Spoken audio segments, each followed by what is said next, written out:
সাংগঠনিক কর্মকাণ্ড গতিশীল করতে এক দশক পর কেন্দ্রীয় কাউন্সিল করছে ক্ষমতাসীন দল বিএনপি। এর মধ্যেই ব্যাপক প্রস্তুতি নিচ্ছে কেন্দ্রীয় কমিটি। ঈদ উল আজহার পরপরই এই কাউন্সিল হওয়ার কথা রয়েছে। এবারের কাউন্সিলে দলটির স্থায়ী কমিটিতে স্থান পেতে যাচ্ছে নতুন ৮টি মুখ। কিন্তু কারা এরা? গঠনতন্ত্র অনুযায়ী প্রতি ৩ বছর পর পর কাউন্সিল হওয়ার নিয়ম রয়েছে। তবে নানানমুখী বাস্তবতা, সীমাবদ্ধতা এবং চাপের মুখে বিএনপির সর্বোচ্চ দলীয় পর্যায়ের এই কার্যক্রম স্থগিত রয়েছিল।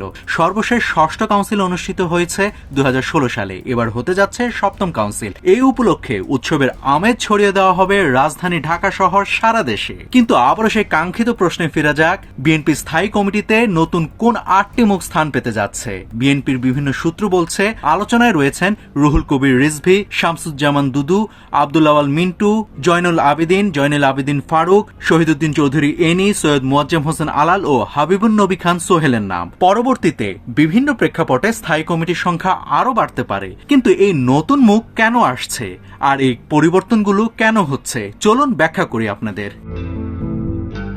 ২০১৬ সালের সর্বশেষ কাউন্সিলে বেগম খালেদা জিয়া চেয়ারপারসন নির্বাচিত হন। মহাসচিবের দায়িত্ব পান মির্জা ফখরুল ইসলাম আলমগীর। ২০২৫ সালের ৩০ ডিসেম্বর মৃত্যুর আগ পর্যন্ত চেয়ারপারসনের দায়িত্ব পালন করেন খালেদা জিয়া। এরপর চলতি বছরের ৯ জানুয়ারি দলের সর্বোচ্চ নীতি নির্ধারণী ফোরাম স্থায়ী কমিটি তারেক রহমানকে চেয়ারম্যানের দায়িত্ব দেয়। অন্যদিকে সর্বশেষ বিএনপি স্থায়ী কমিটির সদস্য ছিল ১৬ জন। সে সময় নতুন করে স্থায়ী কমিটিতে যুক্ত হয়েছিলেন মেজর অবসরপ্রাপ্ত হাফিজউদ্দিন আহমেদ এবং অধ্যাপক ডাক্তার AZM জাহিদ হোসেন। তবে খালেদা জিয়ার বিদায় ও স্পিকারের পদ পাওয়ার পর হাফিজউদ্দিনের দায়িত্ব ছেড়ে দেওয়ায় শূন্য হয় ২টি পদ। এই ২টি পদে নতুন সদস্য যুক্ত করার পাশাপাশি প্রয়োজন অনুযায়ী স্থায়ী কমিটির সদস্য সংখ্যা বাড়াতে যাচ্ছে বিএনপি।